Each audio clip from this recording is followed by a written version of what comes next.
It is Thursday, the 21st of January, 2021.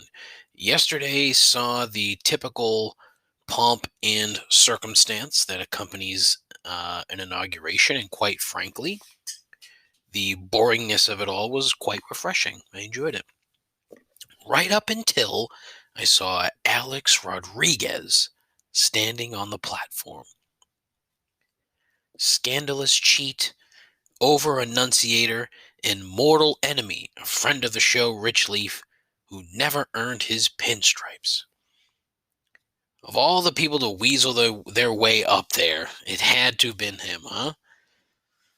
And then his lovely paramour, J Lo, sang, but not nearly as well as the anthem from Lady Gaga. It was an interesting show. All of that and more on episode 59, the Daryl Irvine episode.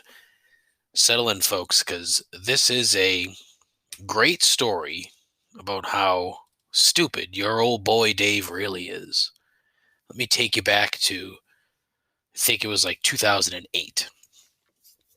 And Dave's job sent him around on the road most days. So happened to get an email one day about the Boston Red Sox are having a yard sale, which was just a clever way for them to get rid of a bunch of shit that they didn't really want anymore and probably make a few bucks off of it. So Dave's like, all right, we're going to head down there, down to Fenway Park, old beautiful shithole Fenway Park,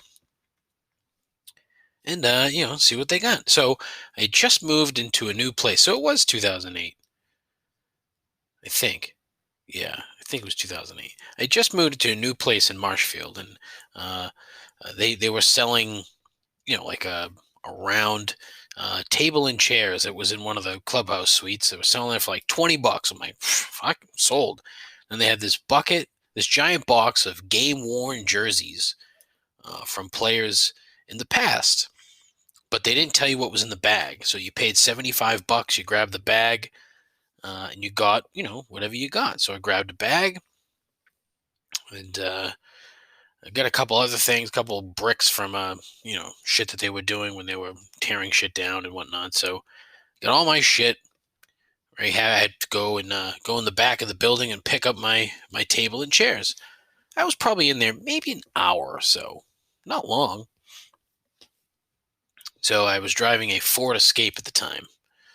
So I leave Fenway Park. I walk to the back of the down, what was not Yawkey Way. What's the other? Lansdowne Street. I walk down Lansdowne Street, the corner of Lansdowne and Ipswich Street. And I was parked on the street. My car is gone. I'm like, huh. Well, that's interesting. So I'm looking around and peculiar, and I happen to see a gentleman in the old Ipswich Street garage, which came up in the past. I say, hey, buddy, I was parked here. My car's gone. He's like, oh, what'd you have? I was like, oh, white Ford Escape. Yeah, it got towed. I'm like, what? Why? Well, you're in a handicap spot. I'm like, what? Sure enough, no clue. Didn't even notice. Parked in a handicap spot. So now, here I am. I've got a couple of bricks, a bag with something in it, and now I have to fucking spend the next however long chasing down the car. So I'm making phone calls, took a cab ride to the tow lot, the City of Boston tow lot, which is in the fucking worst spot. Off of 93, it's gross. You don't even know it's there until you actually go there. I go there, and I'm like, all right, well, what the fuck? The amount of hoops that I had to jump through just to pay the fine to get my fucking car out of here was ridiculous. And I'm like, and quite frankly, I was being a dick to the person behind the counter because I was pissed. Like, look, I will just pay you for this. Here's the money. Give me back my car. They made me fucking wait and wait and wait. And, of course, they're like, oh, we close at, I don't know, 3 o'clock. I'm like, all right, so I've been here since 10. What do you want me to do? I'm waiting and waiting and waiting and waiting. I ended up calling my dad and I said, "Hey, you mind? Can you come to the tow lot and bring me back to my place because they're not giving me my fucking car." My poor father, God bless his soul, gets in the car, drives to Boston, and in the meantime, at probably 10 minutes to 3, all right, you can get your car. So my father's already on his fucking way. So I get my car. Now I'm at what I think $365 short because I got to pay the fine for parking in the fucking spot. I got to pay the fucking fine, the cost for the tow truck, and then the fine, the storage fee, which was laughable. I was probably at that fucking lot maybe 10 minutes after my fucking car got there. And I had to pay it, like, I don't know, $75 storage fee. Fuck you, City of Boston. Bullshit. So, I wait in the parking lot. My poor father, he has a fucking right laugh about the whole thing. And, all right, yep, off you go. Thanks, Pop. Appreciate it. Off he goes back to our old Rainham. I get in my car and I'm getting ready to drive back to Marshfield, and at that point it dawns on me that I have not looked to see the jersey that I bought. I reach in the back seat while I'm driving in traffic, open it up, and what is it? A number 59 Darryl Irvine jersey. Darryl Irvine pitched roughly 14 innings for the Boston Red Sox across 2 years in like 90 and 91. It's a terrible fucking story. I still have the stupid jersey. I'm eventually going to get it framed just because I'd like to have the guy sign it, to be perfectly honest, but who the fuck knows where this guy is? Probably in a ditch somewhere. Ugh. Anyway, that was an annoying day. And this is Complaints and Observations. Wait, no, it's not. Hold on. No, wait. Now it is. The greatest podcast hosted by someone who knows so precious little about almost everything. A journey into the mediocre mind of an exceptionally average person. This is Complaints and Observations with Dave LaPointe.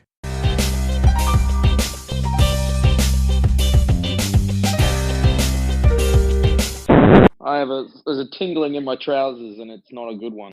Sounds good. Let me put on some chapstick real quick. What's your boyfriend's name? Arthur. Wait, you can't. Oh.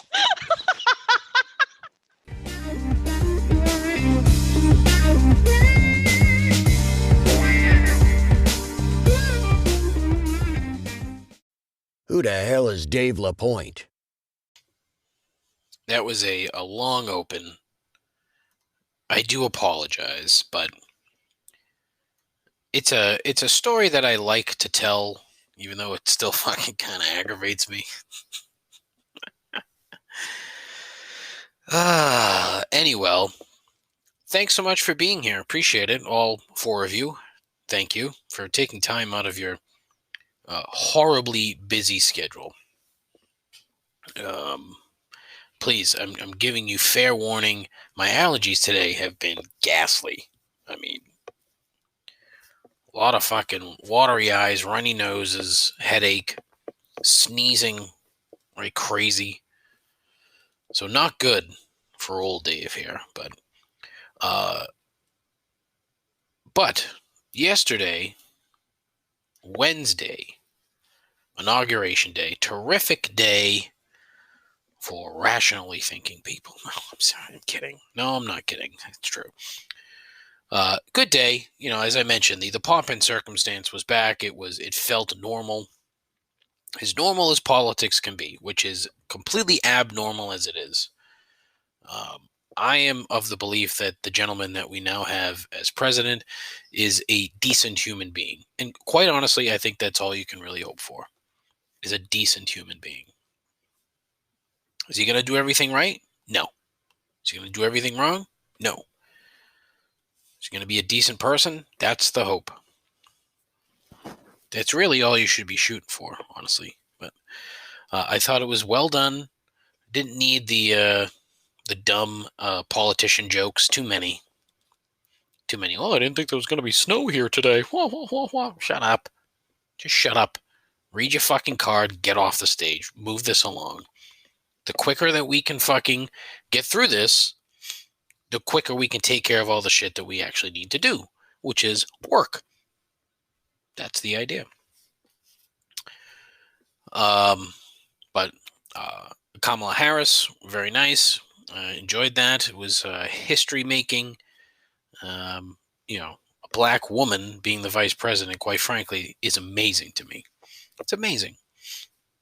Do I agree with everything that she has done or says? No, of course not. She shouldn't. Or I shouldn't, I should say. So it's kind of the point. We have a second dude, as I heard somebody on CNN say, second dude, and then I heard the same thing on Fox shortly after, which makes me think that Fox was watching CNN. But, the music was good, ish. Honestly, the most impressive part was that kid, Amanda Gorman, the poet. Very impressive. Kid was great. Would have been, even better if the crowd started snapping instead of applauding, but must have been too cold. But it was, the whole thing is very interesting because, you have, the presidents from the past on both sides of the aisle coming to support the transfer of power. So that's typically how it's supposed to go. But in, typical fashion for the gentleman who was in that office previously, Mr. Trump felt the need to get out of there as quickly as possible, which no one is surprised by. He has the maturity of a 7-year-old. It's unbelievable to me. Really, it's so crazy that someone who's supposed to be an adult and the most powerful, theoretically most powerful person on the planet is a child. And it just this last act sealed the deal. Unbelievable to me.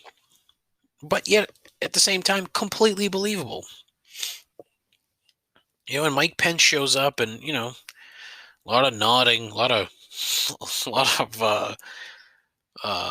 like I don't even know the term, like with his eyebrows, like his squinty eyes, so his eyebrows are kind of pursed, I guess is probably the word you could use. Nodding, because that stupid fucking nod. But even he showed up. But here's the thing, though, he's a politician, so there was no doubt that he was going to be there. He's ridiculous, and he was by Trump's side the whole time. So he's not. What sort of brownie points is he hoping to get now? Like, you're a little late there, Charlie. But he was there because that's what you're supposed to do. Al Gore, for some reason, not there. Dan Quayle was there. Dan fucking Quayle was there. Donald Trump wasn't. Go figure. But yeah, it was a move to hopefully get back to some sense of normalcy. That's, again, I just want politics to be boring. Make politics boring again. That's the fucking free gift I'm giving you. If you have an apparel company and you want to make some money, you need a fucking hat or a t-shirt. You have to put the complaints and observations logo on there because this is a copywritten statement. Make politics boring again. Somebody probably already took it because it's a great fucking idea. I'm an idea man, so it works. It's perfect. Anyway, this week I am very happy to have an interview to share with you. This week it's my friend Sarah who runs the always interesting Instagram account called Doors of Salem. It was a very fun conversation. I certainly hope you enjoy it. Check it out. My guest this week is yet another dear friend of mine. who happens to be the purveyor of a very interesting Instagram feed called at Doors of Salem, which literally features doors in Salem, as well as some highlights from in and around town, or maybe just in town. I don't know. Any place north of the city is like fucking Oz to me, so I have no clue. She also likes shitty bars and is one of the loudest talkers I've ever met. Thank you. Please welcome the one and only Sarah Kerry. Sarah, welcome to the Hey. program. Thank you. Thank you so much for having me. Thank you for agreeing to join in this really stupid fucking podcast that I have, because this is what you're supposed to do nowadays is have your own podcast. Yeah. Everybody well, has one. Yeah, literally everyone has a podcast. And I feel like I run a pretty dumb and weird Instagram page. So I feel like this is a natural joining of See, the thing is, like, I wouldn't call it dumb. It's a little obscure. Right, which is why I think it's great. It's a niche. Now, see, the problem is when you look up how to start a podcast, one of the things they say is you should have a niche. I have no niche. My podcast is just complaining. It's nothing. It's literally it's just complaints and observations. I mean, yeah, which are nothing. There's no niche there. It's just some dumb fat guy talking and complaining about dumb shit. It's fucking stupid. I mean, but how many episodes? You got quite a few now. I think, right? This will be 59. You'll be number 59. Yeah. Well, look, I'm bored. It's the middle of a global pandemic, and I don't watch television, so I've got nothing else to do. Nothing else to do with your time. There you go. No. Well, I saw an obscure statistic the other day that 75% of podcasters quit before their 50th episode. So see, well, fuck them. Look at that. You are now in the top tier, my friend. I am in the 25%. I get 4 listeners roughly per episode. So, well, hopefully maybe we'll get a bump to 5. All right. So the first question I wanted to ask, like, what made you start taking pictures of doors and then putting them on Instagram? Well, so in my neighborhood, I live in, Salem is pretty old, in general, but my particular neighborhood is definitely on the older side. Mm-hmm. Like my house was built in, I think 1806. Holy shit. Yeah. So, it's pretty up there. Yeah. So a lot of the houses around my neighborhood have, either like very old style or they'll have like a bright color or something like that. And I just, started taking pictures of them and put them on my own Instagram. And I had a couple, friends reach out to me and they were like, this is good. Like, I like this. I would like to see more of it. And I said, okay, I guess I'll just start an Instagram. And then that's how I did that. Oh. And it's been kind of funny because Salem, it has like a very much a small town vibe, but it's really not that small. Mm-hmm. In terms of like, population and stuff like that. And it's been a really nice way to kind of connect with other people in the community, like, businesses and restaurants and all that kind of stuff. So it's really kind of taken off in a way that I never thought it would. So I haven't been to Salem since I was, I think, 12. Which one of the House of Seven Gables? Yes, literally. That's up the street from me. Is it? Okay. Yeah. That's good to know. Yeah.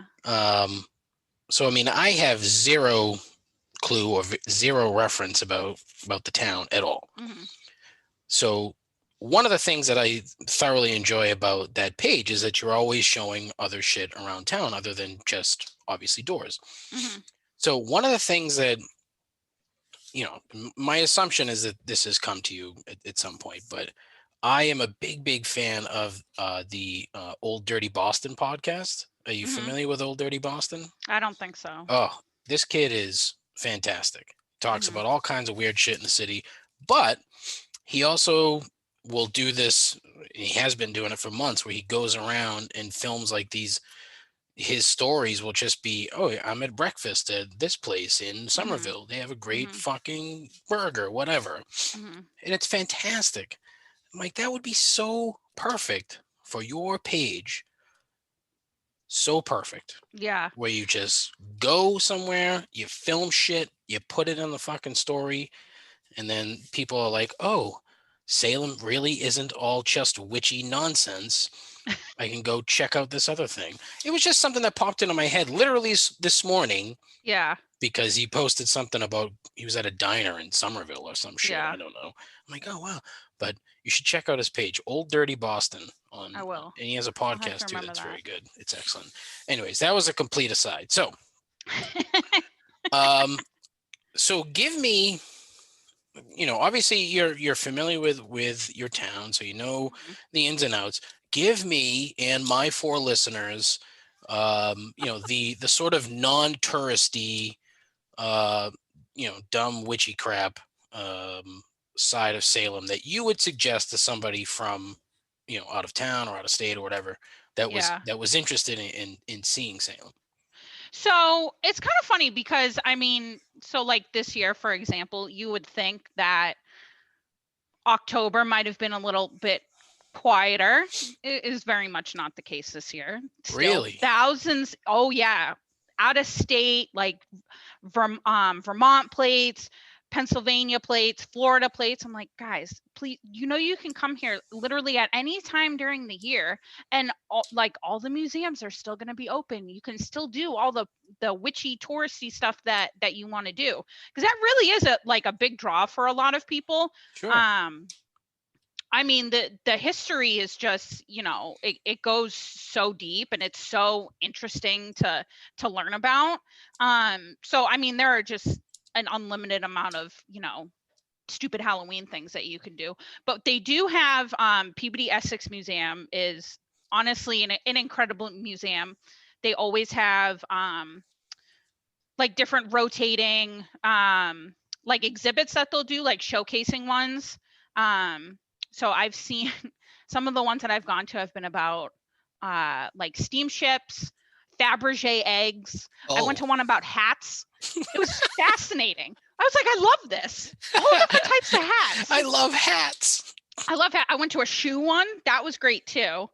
But they just have like just such an interesting variety of things. And then they'll have, really like they have a section that's like basically old America. So like, 1700s when Salem was, getting started, and the witch trials. They have a special right now all about the witch trials. But I think one of the things that kind of might surprise people when they come here is like the food and drink and like brewery scene is incredible.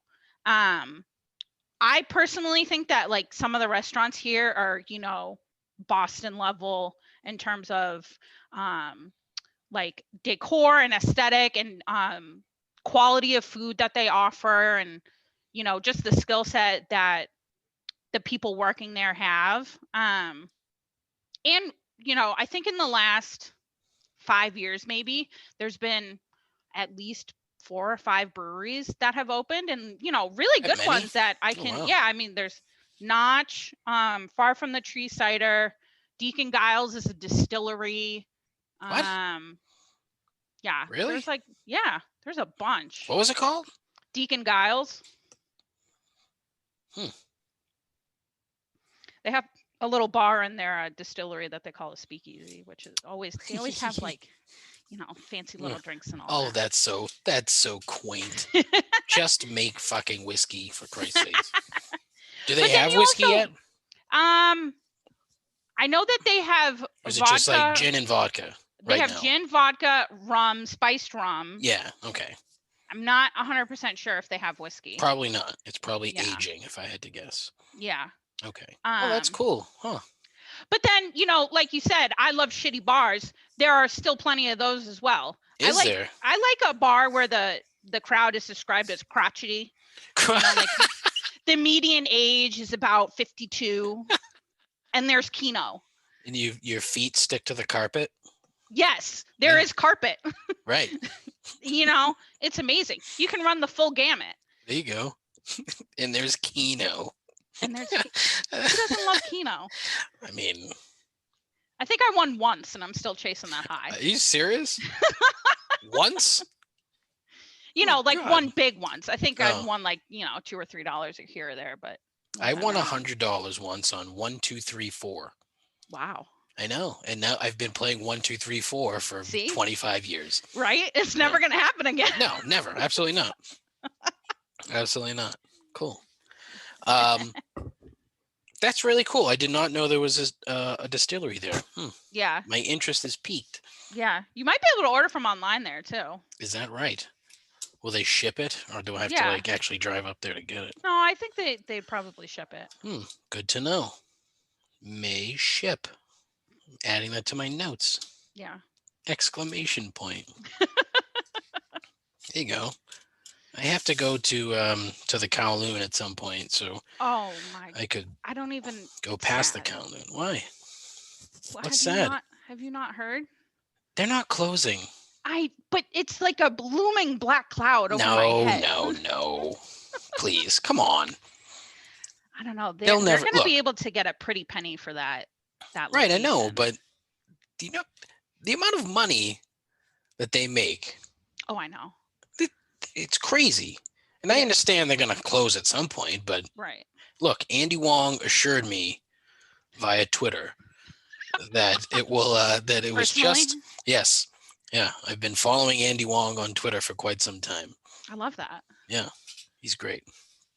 But my issue with that is, if they're going to sell that parcel and all that kind of stuff, and I'm sure they're going to build condos there. I'm sorry, who wants to live on Route 1? Nobody. That's the other thing too. I mean, how far, it depends though. How far back does the property line go? If it goes far enough back, then, but I've never really ventured to the edges of the parking lot over there. So it's a big parking lot. It's massive. They had a fucking movie screen in there, like all summer long. Yeah. Yes. And I will never forget, they posted, it was like the end of the fall, when a lot of restaurants were taking down their outdoor seating.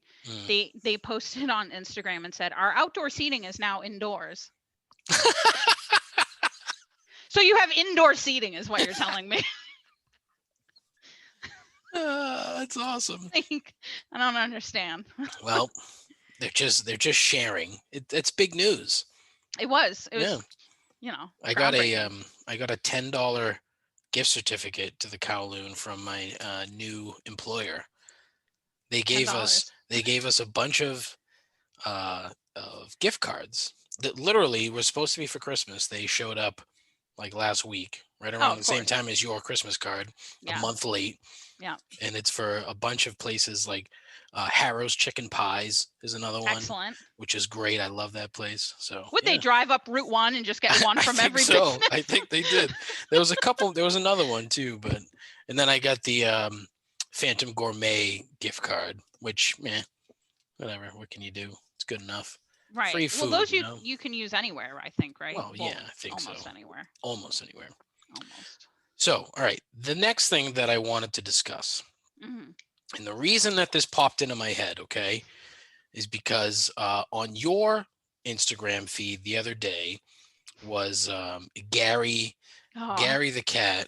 I love Gary. Okay. So here's my thing. In this I don't know why this suddenly came to me. I used to follow this other account. It was like a dog and a cat. Like Henry the Colorado dog, I think was the name of the feed or something. I don't know. And then this cat comes along. Yeah, I know. And then this cat comes along. And so it's the two people constantly taking pictures of the cat and the dog. Very cute. It's wholesome content, and I enjoyed it. Well, then these fuckers started pitching like product. Beyond say hey, we have a calendar of pictures of our cat and dog. Anything beyond that, like not anymore. Now you're exploiting the poor animals. And now I'm thinking that every single one of those pictures, like the poor cat's like, get me the fuck out of here. So when I saw Gary, like pageant moms. Exactly, but for fucking cats, Sarah. So I see this Gary, and it's a picture of the dude skiing with the Yeah. cat like clinging to his fucking jacket. Wanna know why? It's not cute. Gary wants to get the fuck out of there. But oh hey, you can buy a sticker of Gary with a pair of goggles on. I love it. I'm ready to buy hundreds of stickers of Gary as long as he has those goggles on. I I think find it's the cutest thing. but Gary wants nothing to do with those goggles. You know That's what fair. Gary wants to do? Gary wants to sit on his ass, like lay down in the sun, wait for his food to come, have somebody pet him occasionally. That's it. Yeah. That's what Gary wants to do. Gary doesn't want to be on a leash outside doing, unless outside is like your backyard. Hmm. I fucking hate that. It drives me crazy. Well, and I also think too that there's a a deep fundamental difference between stuff that cats do and stuff that dogs do. Dogs want to go out and have a good time and That's see the right. sights and all that. And Right. Cats just want to stay home and, have their Sleep. boundaries and be left alone. That's right. That's why I love cats so much. Exactly. It's like, leave me alone. Let me just do my own thing. Yeah. Don't bring me on a fucking ski slope so you can take a bunch of fucking pictures. Honestly, this So cute, literally though. came to me yesterday, and I thought of it, and I'm like, I cannot believe that I am like privy to this nonsense. Like I'm Yeah. feeding into it, Yeah. and I'm talking to my cat, and I said, do you want to put on a harness and go skiing? And she just looked at me and was like, no, dude. Like, Well, do you know what I had to go through to just get that elf hat on Maggie I for the can't Christmas card? I can't even imagine. You should see the outtakes from that. They're beautiful. I'm surprised I'm still alive at this point. There's a knife to me in my sleep. For the listeners, Sarah tortured her cat and put a Santa hat on poor Maggie and took pictures of it and then shared those pictures with everybody that she knows. Literally everybody. Literally everyone. Just texted people on my phone, hey, can I have your address? And honestly, the amount of responses that I got of why do you need my address? I was like, sorry, am I like, just give me your address. Why are you asking questions? Hi, I'm going to put a bag of poop on your porch. It's December 5th. What do you think is happening now? I know. Apparently I'm very suspicious. So. Well, I mean, that goes without saying. Yeah. So. But I said it anyway, So, I got really went off on a tangent about the cats, and it bothered me, and I figured, who would understand that? Nobody. But I figured I would ask you just the same. Yeah. I mean, I understand it. It doesn't mean that I'm going to love Gary any less. I understand, but I feel like I want to rescue need Gary now. I want to rescue him. Yeah, but doesn't he live in like Canada or something? Yeah, probably. If anything, Gary probably needs to rescue us at this point. I personally look. The thing about all this quarantine stuff that bothers me the most is that I can't travel. Oh yeah. Honestly, that's it. Like having to stay home, not interact with people. Fucking love it. That's fine by me. I have zero qualms with that. No problem. Like here's the other thing I was thinking yesterday too. I don't want to be that guy or person that's like, oh, 2020 was a great year for me. Because you can't do that. Like you gotta I posted actually something just like that. I was like, if I hear one more person say that 2020 gave them hustle or that they were actually blessed, my face might split in half from the rage. Like there's no other. Please stop. Yeah. Things are allowed to just be shitty for no apparent reason, and you don't have to put some positive spin on it. You really don't. And I know that sounds terrible. No, it doesn't. You don't have to say anything. Yeah. Like, why do you need to fucking post it that, oh, wow, my year was terrific? Okay, well, 300,000 people died, buddy. Yeah. Like, again, read the fucking room. I'm happy for you. Exactly. I'm glad that you're hustling Good for you. Like what the fuck? I think Enough. read the room might have been my phrase of last year, to be honest. I Well. really did. I said it a lot. For a variety of, situations. Of different things, yeah. Please read the room. That's terrific. We just don't need this anymore. Yeah, there you go. All right, Sarah, I greatly appreciate your time, Thank you. your expertise. I stress again to all of 4 of my listeners to visit at Doors of Salem, follow the page, and pay attention to the numerous Instagram stories that Sarah will post, because 9 times out of 10 they are very good. There's that one time out of 10 where I'm like, what is she doing here? Yeah. But it might be Maggie that one time out of 10. No, see, no. Maggie, you should put more Maggie, to be honest. And then you can make Maggie t-shirts. Yeah. And fucking Maggie stickers. My only concern is that since Maggie is a black cat, people are going to think that I'm like a real crazy Salem person, because I'm like fitting this. Yeah, I know. Why not? You should lead. The shoe fits, I guess. You should lead tours of the Doors of Salem, and then you can have another Instagram page and call Doors of Doors of Salem. And behind this door is an even smaller door. The whole tour is you just constantly opening doors to smaller doors. That'll be great. I love it. There you go. Thank you for the inspiration. Yeah, well, I expect to see that very soon. Thank you very much, and I expect a cut. All right, that'll end the program. Thank you. I will talk to you real soon, I promise. All right. Goodbye. Sounds good. Bye. That was fun. Like I said, I enjoyed it. It was much longer than that. There are some outtakes from that interview that I may use down the road because they were pretty good. But in the interest of file size, I had to trim that way down.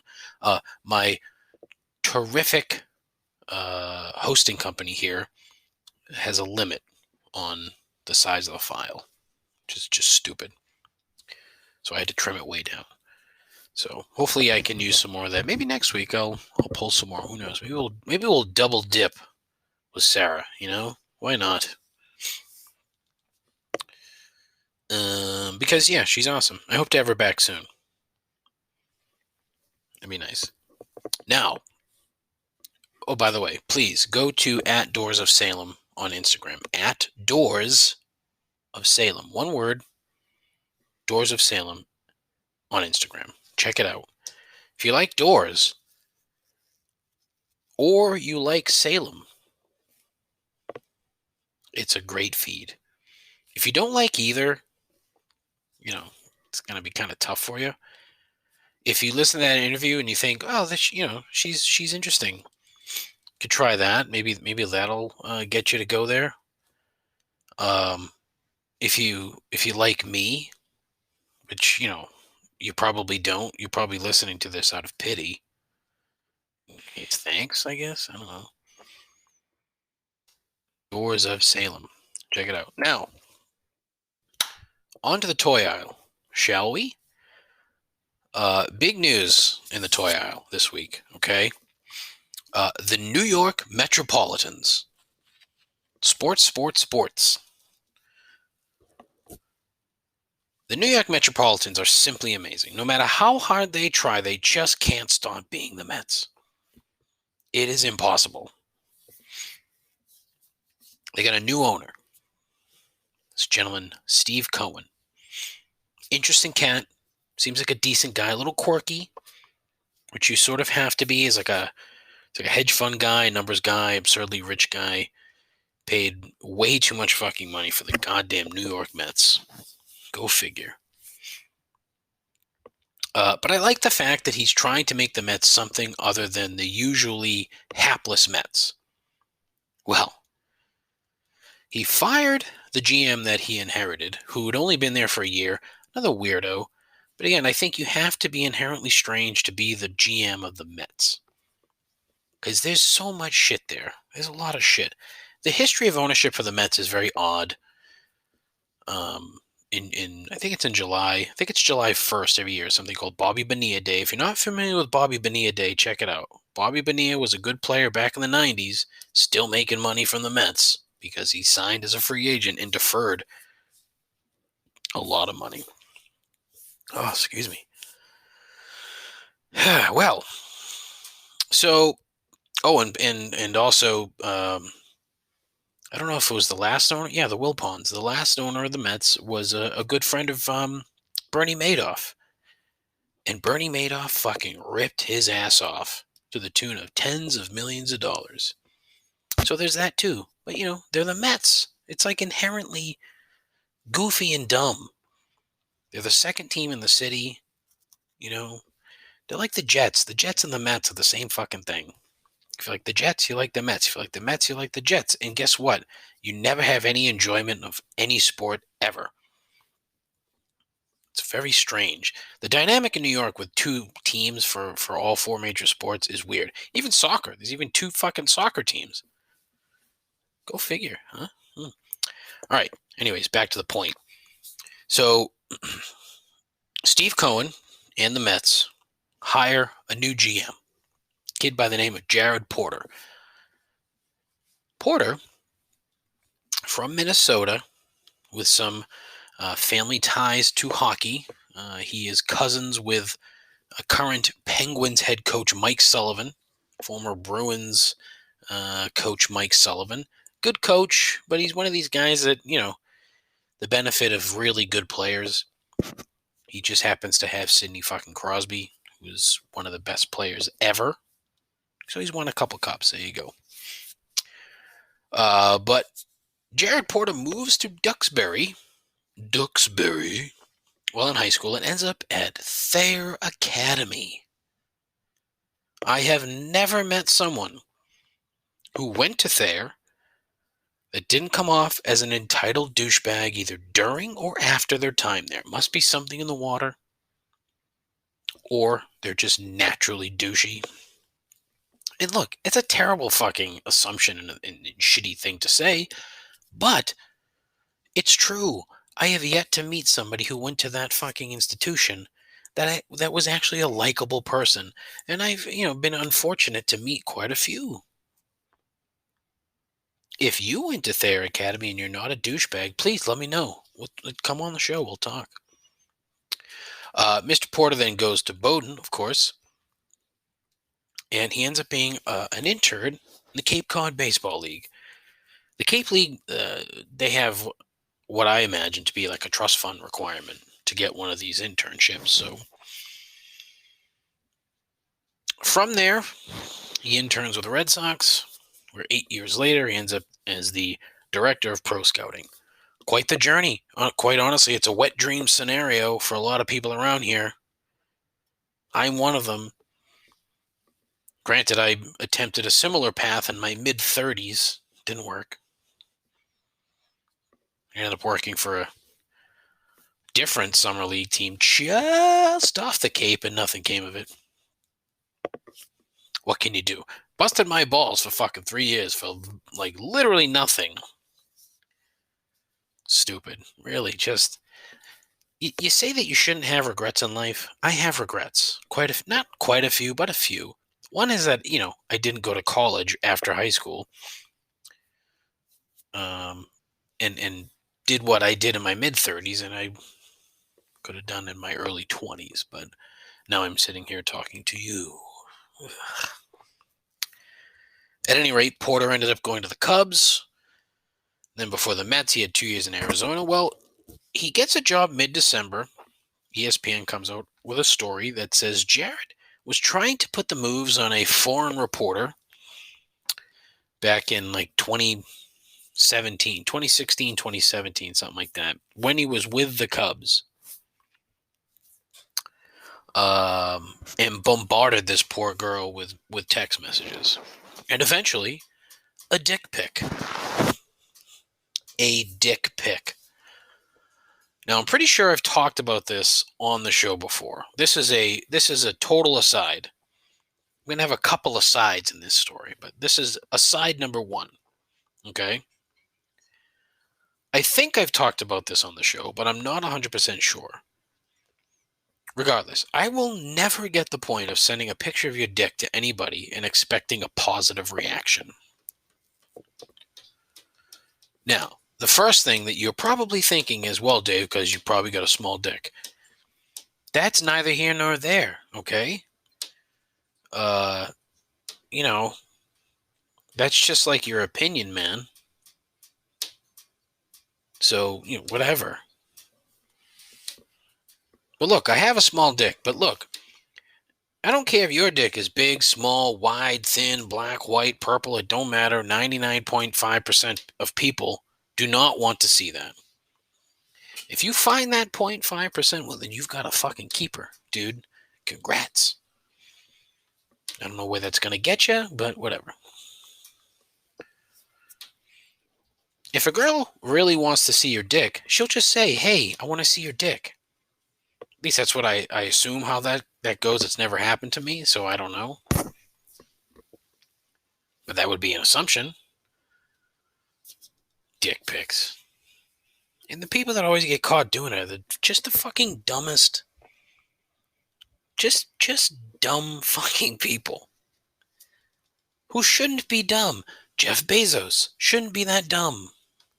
And of all the people to fucking send a dick pic, that guy? Brett Favre, another dick pic guy. Ugh. He probably could have seen that coming. Jared Porter here. Dick pic guy. Probably could have seen that coming. What? Nah, I'm not going to make that assumption. But, so look, story comes out and Jared gets fired. Of course. Rightfully so. The Mets can't have this fucking cockshower running around, in charge of their fucking club. Like, they're the fucking Mets, which is embarrassing enough on its own. So they needed to make the change. And again, rightfully so. The reaction to all this has really been par for the course here. Par for America, if you will. You got one side saying, good job. This guy's a scumbag. He should never be able to do anything ever again. He should never be able to buy coffee in public. In fact, he should never show his face anywhere ever again. He needs to wear a burlap sack with a giant fucking scarlet letter stamped on his forehead because he sent a dick pic that he shouldn't have done. Here's the thing, okay? He's a shitbag, deserved to get fired, okay? In fact, he deserved to get fired from his other jobs, but apparently the Cubs and the Diamondbacks had no clue that this was going on, okay? Which kind of tells you that the young lady here that was victimized by Jared Porter wasn't looking to, to be, looking for vengeance or revenge. Look, you don't know, but that's my assumption. ESPN found out about this, and they've known about it for a while. So you have the other side of the aisle screaming about how ESPN sat on it until the time was right, which is just fucking as if Jared Porter of Thayer Academy fame is like so fucking important that ESPN was sitting there rubbing their hands like, ah, ha, ha, ha, ha, we'll get this guy. We'll wait until he becomes the general manager in a large market, and then we'll strike. No. Like, what the fuck? I mean, honestly, how fucking stupid is that? The fact of the matter is, the victim here didn't want to do anything with this guy. He gets hired by the Mets, and she starts thinking, like, this motherfucker has his dream job. I wanted a job in baseball, but I couldn't because of this fucking guy. So, that's when things move. And so ESPN puts out the story, Porter gets fired, and here we are. Well, the interesting part is the way that some people are reacting to this, okay? The girl, avoided being in the same fucking city as the guy while she was covering the game. And she eventually went back to her native country and got out of journalism altogether. Apparently she's in finance now. Exciting. High finance. But I guess that's just ESPN sitting on the story until it's convenient for them. But a big fuck you goes out to Craig Carton at FAN in New York. That felonious shitbag. And as I said, I'm all for second chances, but that guy sure as shit should not be on the radio in a major market at all. Then again, the only place on earth where his fake bullshit shtick flies is in New York, so there you go. But this whole fucking story is bananas to me. Because there's so many layers. The simple part is that this guy's a creep. He got caught. He got fired. That's easy. All the other shit swirling around it, like it's the Mets. It's people that hate ESPN. It's fucking I don't know, other entities that I can't think of off the top of my head because I'm an idiot. There's so much involved here. And it's all stupid. It's all dumb. Like, imagine if the guy just sent text messages. Apparently there were 62 of these fucking text messages that he sent this girl. But it was like 62. I don't know where the dick pic fell in that line of text. I don't know if it was early or my guess is that, it was somewhere in the middle. And then there were 30 I'm sorry's after that when he realized, But Anthony Cumia of Opie and Anthony fame coined the phrase the perv switch. And when somebody flicks that perv switch, you're fucked. Jared Porter flicked the perv switch, sent a picture of his dick, and now his fucking career is donezo. He shouldn't work in a front office again. And again, I do believe in second chances, and I'm almost certain that he'll turn up as a scout in the game at some point. But won't be anytime soon. He comes from fine stock, apparently, so who knows? I'm making all these assumptions about this guy, and the only thing I know for a fact is that he's a creep. All these other assumptions I'm making are just terrible. I shouldn't do that. It's wrong. But as a side number two, friend of the show is a friend or acquaintance. I'm going to use acquaintance. I'm not going to tell you which friend of the show. Might get a little pissy about it, but is an acquaintance of Mr. Porter. He went to Mr. Porter's wedding when he married Brian Burke, his daughter. Brian Burke, former general manager of the Toronto Maple Leafs, I think, and the Flyers. Pretty sure he played hockey. Could be wrong. There's more of those familial ties to hockey. But those two got divorced, Porter and Ms. Burke. But Jared also went to my buddy's wedding as well. So there's that connection there. You should find it amusing.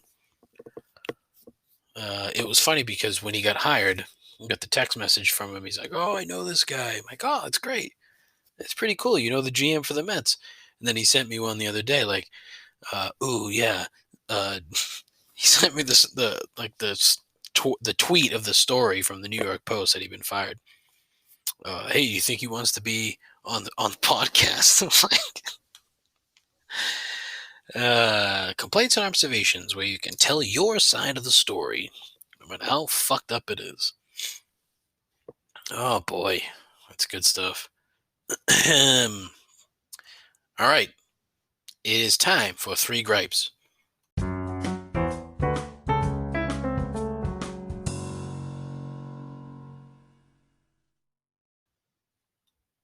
Gripe number 1. Voice activated anything. I don't like it. And as I was setting up and typing up a script here for 3 gripes, I realized that I've now turned into the same guy who in the 70s was screaming about the remote control. A remote control? You don't have to get up to change the channel? How fucking lazy are you? Because you know those guys existed. Here I am, voice-activated guy, getting all pissed off. Now, my darling wife bought an Alexa disc thing, speaker thing, okay? It's in the bathroom, right? And it acts as, the bathroom radio. We've always had a radio in the bathroom. I like listening to shit when I'm in the bathroom shitting. That's funny. So instead of the old radio that we had, she bought this thing, and it acts as now the radio. So you walk in, you say, Alexa, 98.5 the Sports Hub. Getting 98.5 FM, the Sports Hub on iHeartRadio. And then it plays. Well, she decided that she was going to connect her bedside lamp to the Alexa somehow with, I don't know, some kind of plug or some shit. So now, she'll be up reading at night, and then when she's done, Alexa, turn off the light. And it takes, however many times to sit there. Then she has to fucking yell it. Now, here's the thing. I'm not going to yell it now because literally the thin floors in this fucking house, if I start yelling it, I can almost guarantee you I'm going to go upstairs when I'm done here, and that fucking thing is going to be turned on. I can almost fucking guarantee. I can't really hear it. Might be a little low from earlier, but I can almost guarantee that fucking thing is on. Oh, I fucking hate it so much. It's really not that. It's not difficult. And when you see these commercials, like there's one for Dish Network where they have the Google version of this. Alexa, off. They have the Google version of this. And it's like, it's this woman sitting down, and she's, telling the fucking Google thing to do all this different shit.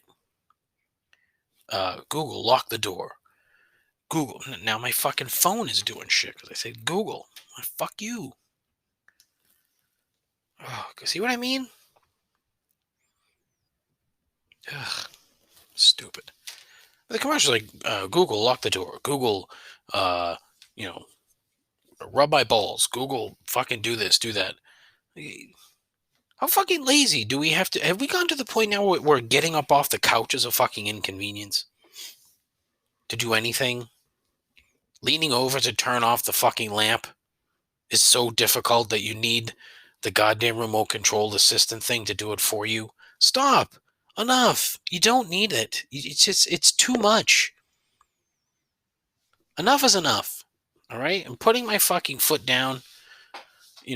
Siri was bad enough when that fucking stupid thing came out because you had a whole bunch of people saying, Siri, what's the weather like today? It's gonna fucking snow, dipshit. Open your door. I don't like any of it. And yeah, this is the whole fucking crotchety old man bullshit. I don't know. It just reminds me of Skynet in so many ways. That one day you're going to ask her to do something and she's going to be like, no, I'm going to kill you. No, instead of turning on the radio, how about I fucking kill you? And then some laser beam splits you in half. All because I couldn't have a fucking regular radio in my bathroom. It's a bit extreme, but whatever. All right. Gripe number 2. The NFL. Okay. I've talked about the NFL before and how they're so transparent and fake. It's fucking ridiculous, okay? Look, there are no black owners. I think there are like 3 black GMs, and right now there are 2 black head coaches, where the league, of the players, are more than 70% black. There's a disconnect here. I'm sorry, but there is. And then what I don't need is the NFL putting out statements on the importance of Dr. Martin Luther King a day late, mind you. A day late. There was a dynamite tweet from Desus of Desus and Mero fame, where it's a picture of a white dude at the Dr. King Memorial, the statue in DC, and it's the white guy, and of course he's wearing a fucking Celtics jersey with no undershirt. He's got his arms crossed, just like the sculpture, and there's a black guy behind the white guy, and he can see that the white guy's getting his picture taken, standing there with his fucking arms crossed. And the tweet's like, the tweet was, it's so bad to tell stories about fucking pictures. 1, because I can't fucking tell stories. And 2, because I'm not going to be able to do that justice at all. But it was a funny fucking picture. And he was like, this is white America today. And he was so fucking spot on. But the NFL, whose league is 70% black, can't even fucking put out a goddamn tweet on time. It's like, you're already fucking blackballed Colin Kaepernick out of the fucking league, okay? Everything that they say about diversity is apparently bullshit. Don't all you need to do is put in a little fucking effort. A shred of effort. But the lack of effort is so appalling. It makes no goddamn sense to me.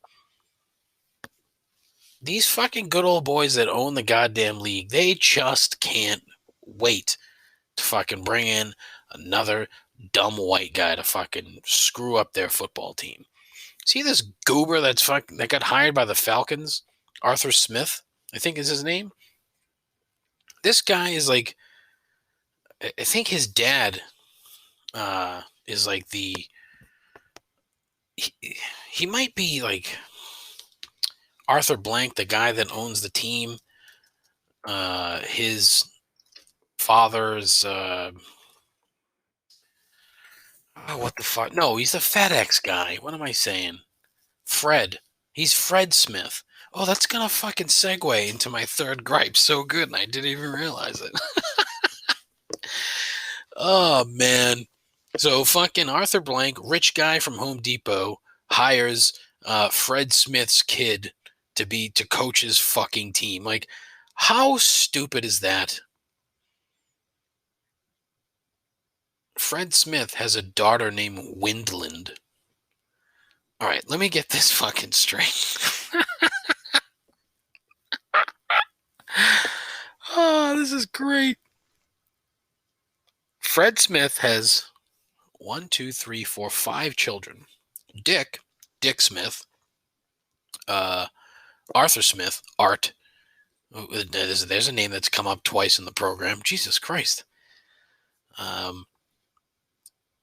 Molly Smith, but then he has 2 other kids, a son named Cannon Smith, and a daughter named Windland. What the fuck is wrong with you? Oh, Jesus. I don't know. What am I doing here? What was I even talking about? Off the rails. Off the rails. NFL, stop being so fucking racist. Knock it off. All right. Gripe number 3. Now, look. Bear with me here, because this was something that I just noticed the other day. Okay? Remember the movie Castaway? Of course you do. You've seen it. You've probably seen it numerous times. I've seen it numerous times. It's a great film. Okay? It's one of those movies where, and I think it's finally in the category where if I know it's on, I stop and watch it, even though I've seen it 1,000 times. I have a few of those movies. I don't really watch new movies. I just watch the same ones over and over and over again. Saving Sarah Marshall, I've seen that movie 8,000 fucking times. The Blues Brothers, I've seen that movie 8,000 times. Every now and again, something that you didn't see before pops up. For example, in The Blues Brothers, I learned this the other day. Another movie that I've watched 1,000 times, Trading Places, right? When Dan Aykroyd gets arrested, his mugshot has a number on it, okay? It's the same exact number as Jake Blues in Blues Brothers when it's a mugshot. And apparently, it was like an homage, if you will, to Belushi after he passed away. Isn't that fucking wild? Anyways, has nothing to do with this gripe. So Castaway, okay. The end of the movie, right? When Chuck gets back, he's all despondent because he obviously wants to see Kelly again and wants to go back to. It's the only thing that kept him going for 4+ years on the island. So he's in the airport lounge there, and all of a sudden in walks Kelly's new husband and says, she wanted to be here, but she can't. It's very tough. And here's poor Chuck staring at this dude that's now porking his wife, and he's kind of stunned. He's like, oh, okay. Here's where it gets fucking weird to me. Okay, bear with me. He opens the shades, and there's Helen Hunt. There's Kelly with Mr. Big there, whatever the fuck. I can't remember the guy's name. Fuck. With her husband. And, so instead of running out after her, Chuck just kind of stands there and is watching, and he can definitely see that Kelly is crying. She's having a tough time with this. But he does nothing. Closes the blinds and off he goes. Okay? Later that night, he's lying on the floor and he's flipping the lights, and he's clearly lost in himself. Can't figure it out. Well, he's going to take a cab to Kelly's house. So here's the thing, okay? Who did he ask to get Kelly's address from? Is that, it's obviously not the same house, because he's like, at some point, he says, you have a nice house. It's not the same house, so they didn't live there together. Who gives him who rats out Kelly? Gives him the address. Somebody did. Was it that weird friend of his? Could be. He goes in the house, and she's like, oh, they're asleep. Meaning, I assume her husband and the kid, because we learn that she has a daughter. Everything that takes place after that really has me fucking scratching my head all of a sudden. So, they're obviously not being quiet. They're having a conversation, a normal toned conversation. And then they leave the house and go into the garage. How is the husband not woken up and investigated what's happening here? He doesn't know that Chuck has arrived. Like a car pulls in. She wakes up. She saw the cab. She says that she hasn't been able to sleep. So she saw the cab and she knew it was him somehow. It's just so much. And I can't figure it out. So they go to the garage. She shows him the Jeep. Like, this is your car, blah, blah, blah. Then he has to leave. Okay. So now you have a car pulling out of the garage and going down the driveway. The husband apparently is still in fucking Never Never Land here, fast asleep, not having any clue what's going on with his wife.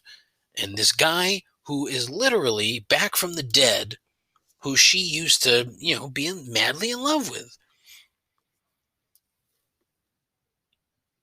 So, Chuck goes down the driveway and he leaves. Kelly is now, she's at the garage. And it's at this point where she realizes that she may have made a grave mistake. And she fucking screams, Chuck, now look. How does the guy not wake up now? She fucking screams Chuck and starts running down the driveway. Chuck fucking burns ass in reverse. Guy hasn't fucking driven a car in 4 years, and yet he can fucking throw that Jeep in reverse and get right back.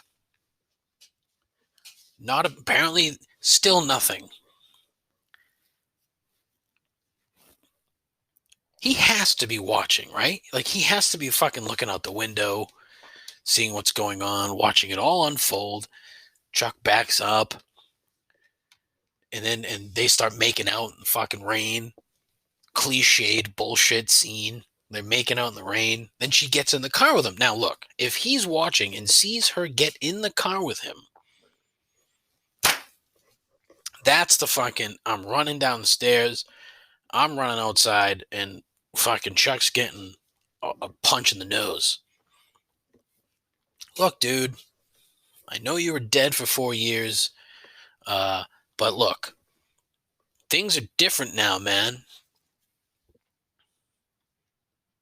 And then what's the conversation like when she goes back in the house because she gets out of the car? She has to go home, Chuck says. What the fuck does she say to the guy? Well, we made out for a little while, and then I came to my senses and realized that I can't do it, even though I told him I loved him. Like, what does the guy say? What does the guy say? There's so many unanswered questions. Just like after that, when Chuck's down in Texas to deliver that package that saved his life, and he runs into the woman who owns the ranch, whose package he just delivered, clearly by herself. Why doesn't he turn around and like fucking go and knock on the door and try to strike up a conversation with her? A great movie, 20 years old, and I really shouldn't get this fucking worked up about it, but what the fuck? That's it for the show. Listen, go to Instagram at Doors of Salem. Again, Instagram at Doors of Salem. Check it out. You'll love it. I have an Instagram page at Complaints Pod. Go there. Check it out. You'll hate it. It's stupid. I have a Twitter account. Same thing. Stupid. At Complaints Pod. I have a Facebook page. Don't use it because fuck Facebook. I have a YouTube page because I'm just an idiot. Don't use that. I have an email address, showmail at complaintsandobservations.com. Nobody ever sends me emails, but I have one. I also have a voicemail line, 617-65-RIP-'em. Call in. Fuck, that just reminded me. I had one. Fuck. Next week. But yeah, 617-65-RIP-'em.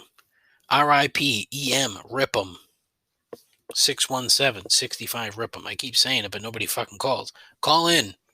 Complain about something. Observe something. Share with me. Share with the world. It's exciting, right? No, it's not. It's a fucking stupid podcast. Everybody's got a podcast, and mine just happens to suck worse than most. But today was a good episode. I enjoyed today's show. A lot of energy, especially at the end here. I am rambling. Woof, man. Anywho, thanks for listening. Take care of yourself. Take care of each other. Ta-ta.